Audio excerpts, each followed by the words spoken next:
Symbolic History Through Sight and Sound, 8, Gothic Prelude, Lux Nova.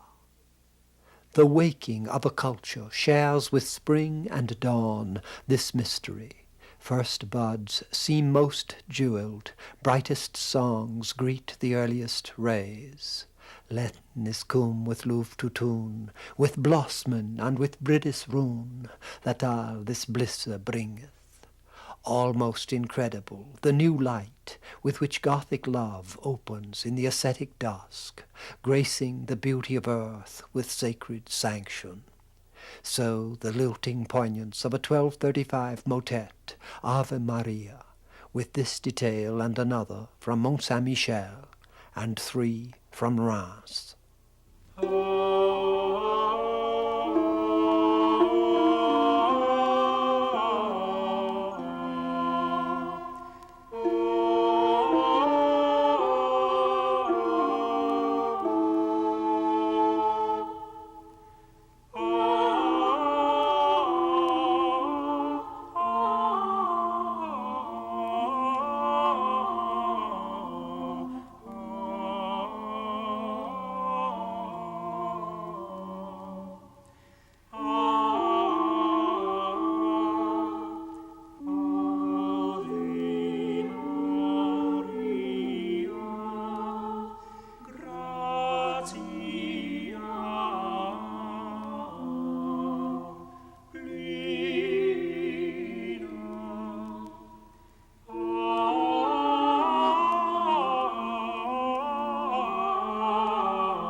But the waking had begun by the year 1000, 2.5 crucial centuries before Reims' portal. From its Gothic height, this prelude must look back, where Romanesque vaults toward Gothic out of the Dark Age ground. As the cathedrals soar from earlier crypts as dark as holy, or the rhymed tropes embellish scripture, as the organa and motets of Ars Antiqua flow from plain song.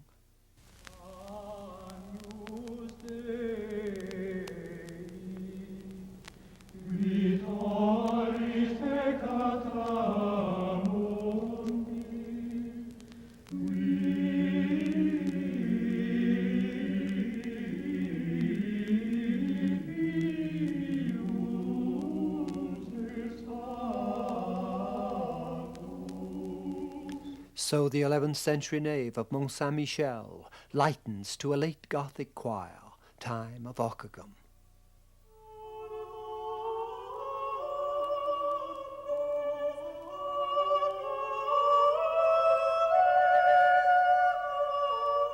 A favoured blend, as at Aachen, Tournai, Le Mans.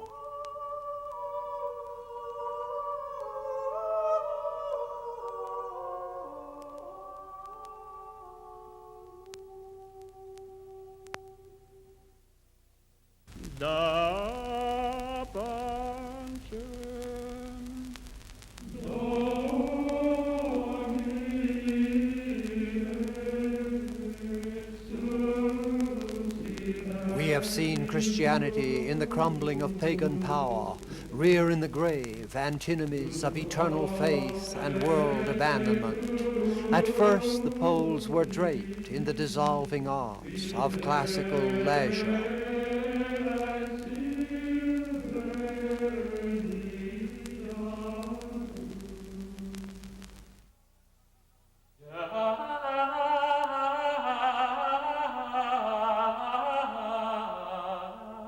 But But as they move north, the symbolic cross to the German tribes, while these pour southward over Rome, the residual suavities of space and consciousness are stripped away, leaving the poles burning as in void, with the abstract inconsequence of timeless vision.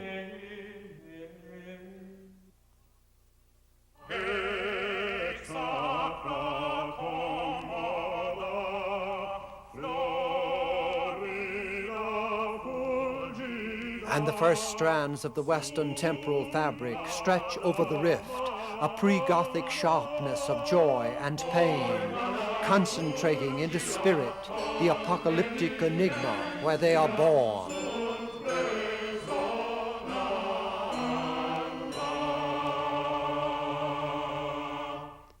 Or the metaphor of poles may be extended to the historical weaving.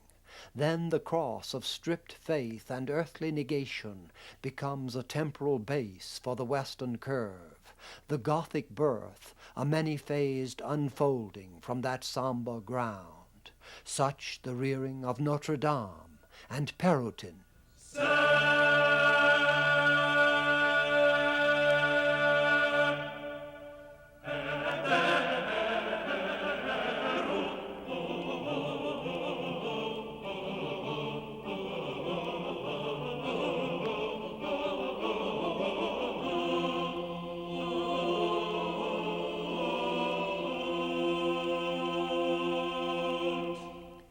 But the ground is ideal, an assumed limit of the actual field. What is its art locus? Not the early Christian and Byzantine, not this 6th century Madonna from Sinai, with its troubled Greek shadowings of sensuous personality.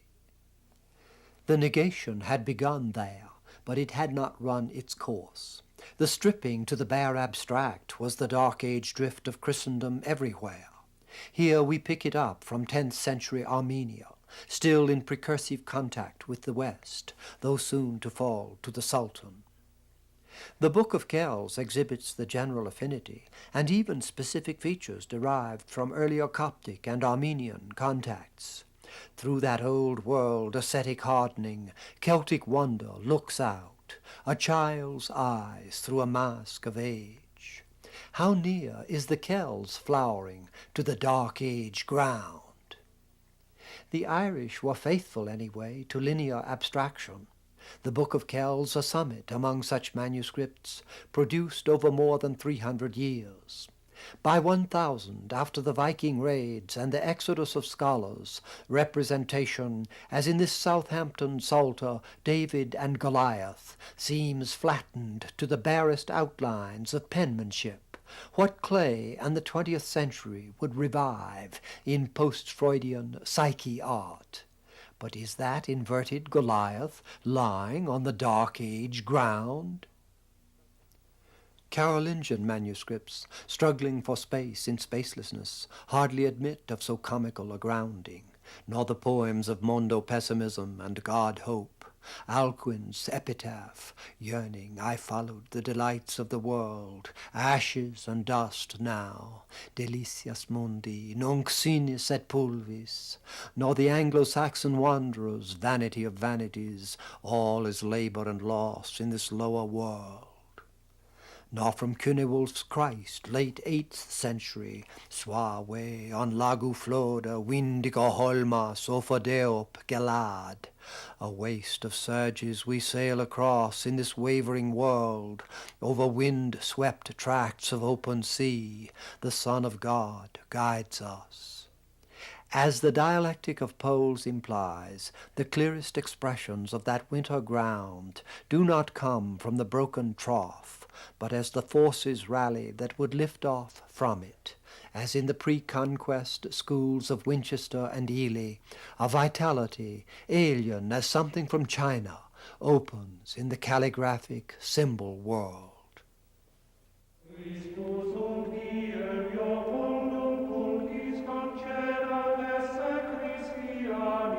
The final outpost of a transition where lean, backward-looking presages the birth to follow is the Germany of the Artaud. There Notker and Wipo were writing the sequences our historical discs leave historical. There the Saxon nun Hroswitha, about 980, created out of faith and stark Latin a sacred drama, blending comic and tragic, though the mystery plays it anticipates would grow not from such learned imitation, but from the life of the mass. Consider a plot. Callimachus has to wife the saintly Drusiana. To avoid his legitimate caress, that monastic chastity Hegel would despise, she receives death by prayer, is protected by a divine serpent, revived by the Apostle John, converts old Callimachus, and banishes a vulgar servant to hell.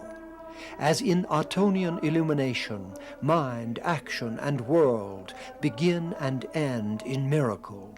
Nothing stoops to the physical. Every cause reverts to first cause. That the pagan vanity of drama can be revived in piety is one of the life-giving reversals by which the profane and temporal spring in the timeless enclosure of creed.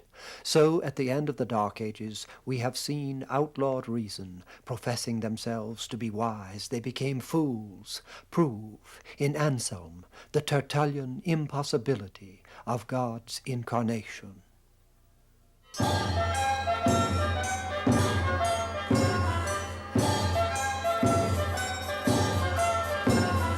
For the deified Augustus' first-century cameo to win the center of the 10th-century cross of Lothair reflects in its most dramatic form the same about-face, by which Christian withdrawal changes to Christian attack. It began with Constantine, but the Dark Age life of paradox, from Charlemagne's Saracen struggle to the First Crusade, made it the automatic stance of warrior Christianity. Thus Fulcher of Chartres describes the 1099 fall of Jerusalem, also hailed in music. The Franks entered the city magnificently at the noonday hour on Friday, the day of the week when Christ redeemed the whole world on the cross. Nowhere was there a place where the Saracens could escape the swordsman. Within Solomon's temple, about 10,000 were beheaded. If you had been there, your feet would have been stained up to the ankles with the blood of the slain. They did not spare the women and children. Within a faith once of radical peace and estranged from empire, what Vico calls the holy wars of heroic peoples have been reinstated. The mode of this accomplishment is the medieval mode of faith symbol. Augustus here is both the Prince of Peace and his secular image. So Arthur and the peers of France are baptized. The Celtic Graal becomes the cup of redemption. The horn of Bran, coarse, by a Frankish pun, the wafer of Corpus Christi, even as bread and wine are body and blood. So the eagle-shaped M in Dante raises Roman monarchy to the stars.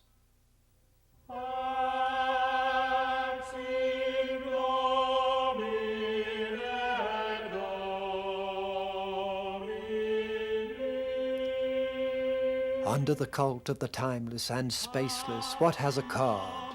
Europe was rising like Mont Saint-Michel out of the mist. The war horse had been bred for chivalry, the mold-board plow invented for the forest soil. The three-field crop system was boosting food production. For the destroyed life trade of the Mediterranean, the road and river trade of Europe had seeded the medieval towns. The very principle of disruption, empire into warlike fiefs, shapes the feudal ties of modern kingdoms. The Dark Age terrors of war and passion, Brunhilde, Deirdre, Hallgarda, turn to chivalric devotion, while the Church, vitiated and corrupted through the time of troubles, begins with Cluny 910, its passionate regeneration. Even in statements of the ascetic ground, Peter Damiati, 11th century, nothing remains but the love of God and mortification of yourselves. We forget that the key words, love and self, are subtly changing. My wretched heart, his Yeatsian cry, which will not lose the memory of a form seen but once. So mark a bruise, 1137 lament becomes a chivalric call.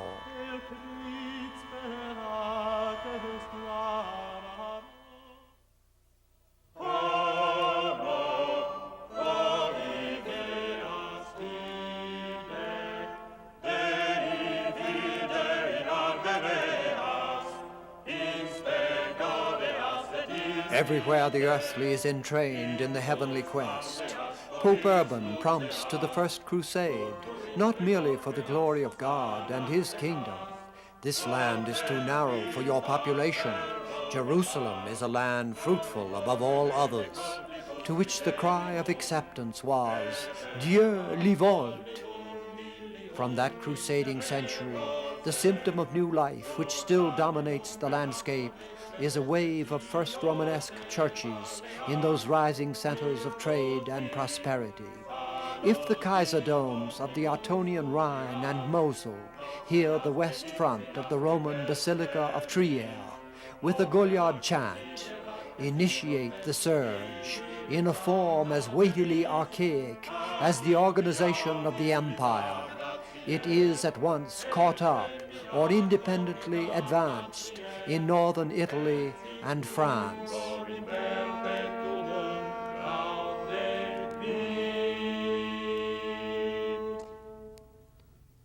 1063, and the free commune of Pisa begins an arcaded marble basilica of proto-Renaissance harmony.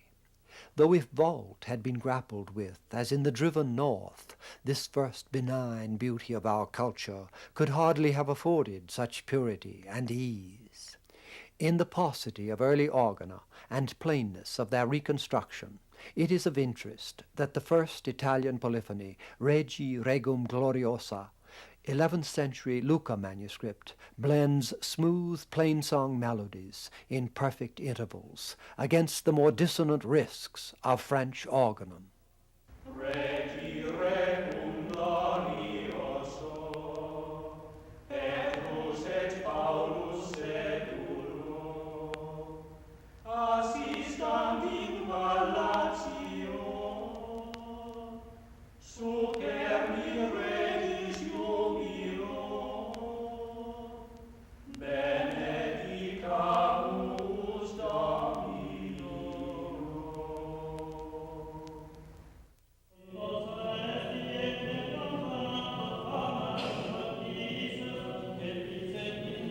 At the same time in Venice, queen of the Adriatic and Eastern trade, the art lingering of Constantinople found hospitable soil and leafed out in the breathtaking domes of St. Mark's, 1069 to 74, though beneath the outward exhalation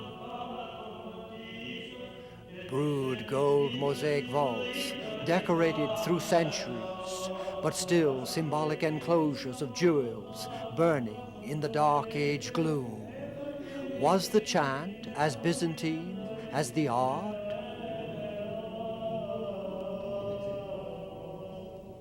Or had the diaphony of French-Italian Guido already reared the poles of organum? Parallel.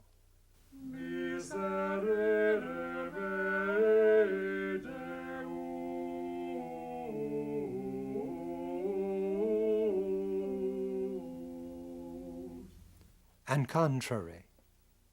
Sexta hora sedit super puteum.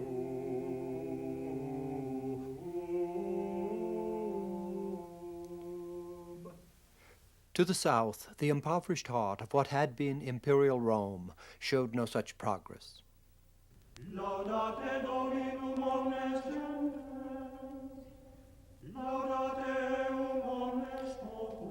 It must have seemed strange to the independent North that the papal tail should so determinedly wag the dog, especially when the Tuscan Hildebrand, elected Pope in 1073, pushed ahead with church reform in the spirit of Cluny, outlawing the imperial practice of lay investiture. against the archaic Roman manner of this little Capua church.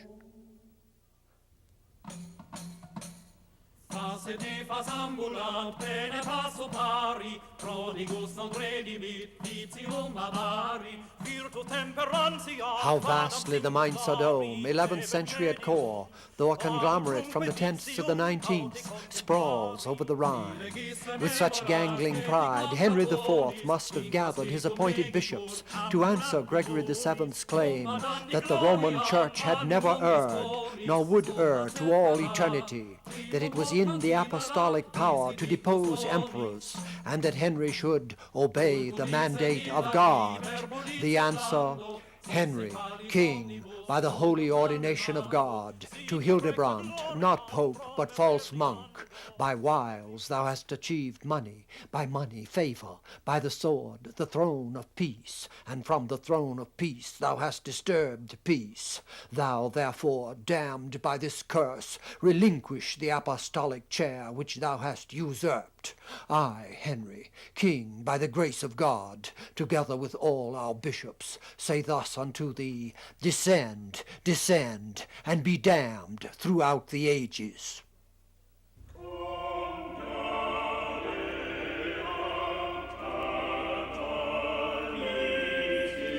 But Hildebrand was linked all over Europe with the rising tide of Catholic power, from Santiago through Magister Albertus Paris as far as Normandy, where Duke William and his churchmen were then creating the most pregnant of Romanesque styles, which, in the superimposed heights of his own monastery at Caen, already looks to Gothic.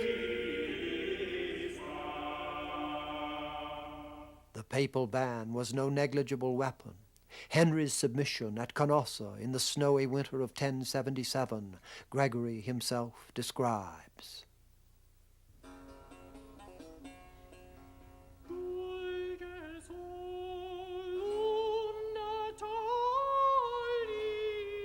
And there, having laid aside all the belongings of royalty, wretchedly, with bare feet and clad in wool, he continued for 3 days to stand before the gate of the castle. Nor did he desist from imploring with many tears the aid and consolation of the apostolic mercy, until he had moved all those who were present there to pity and depth of compassion.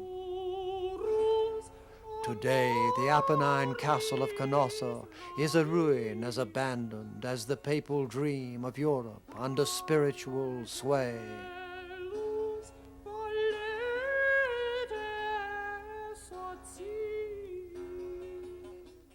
Though the feud went on, even to Henry's taking Rome in 1084, and the Norman Sicilian Guiscards recovering it for the Pope, but with such rape and misconduct that Gregory was driven into exile by the outraged Romans. As in all deep conflicts of history, progress banked on both sides, the emerging national states and the Catholic synthesis of Europe, while in thought and the arts, France confirmed itself as the ordering center. The Chanson de Roland, against the looser German epics, reveals the formative discipline of the Norman French. The Bayeux Tapestry, record of the conquest of England, has such clean force and drama within the iconographic stripping of all figures, as description in the Roland is cut to a functional core. Roland est pros, et Oliver est sage. Roland is brave, and Oliver is wise. And are we not told by Malmesbury and Wace how the Dukes Jongleur, Taillefer, or Tulliver joined battle at Hastings, chanting the Cantilena Rolandi?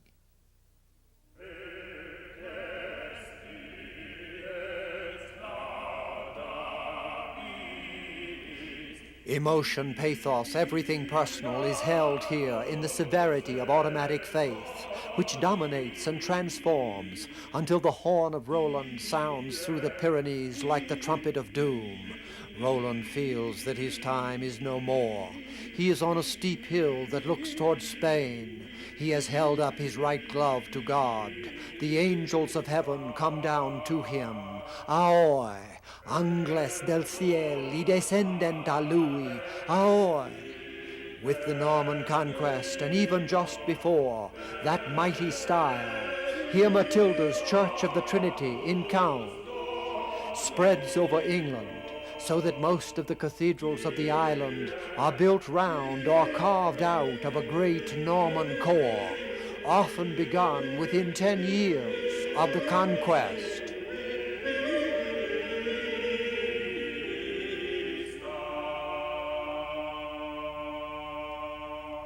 Thus, at Winchester, longest cathedral in Europe, the solemn proportions of the 1079 to 93 nave must be felt through a Gothic surface of the time of Chaucer.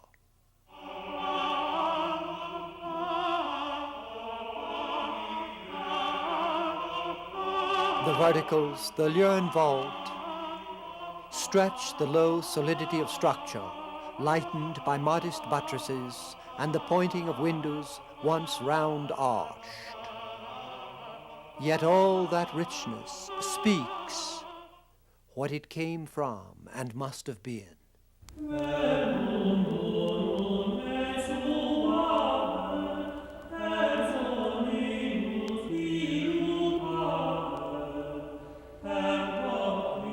Again, the Abbey of Matilda, wife of the Conqueror.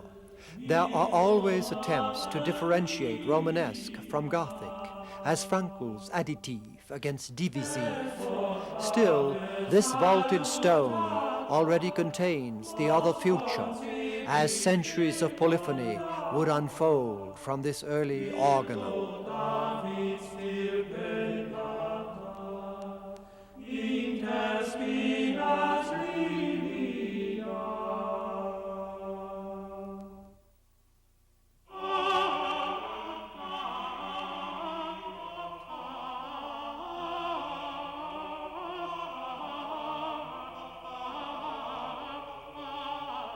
And what could more beautifully show the sweep of Romanesque Gothic than to move from Matilda's Caen to the nave of Winchester, melodized and harmonized hockets on that ground.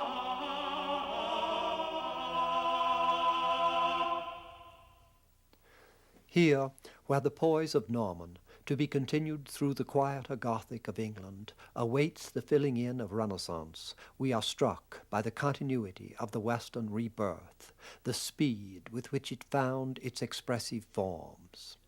Another of those early polyphonies, this from Chartres, before 1100,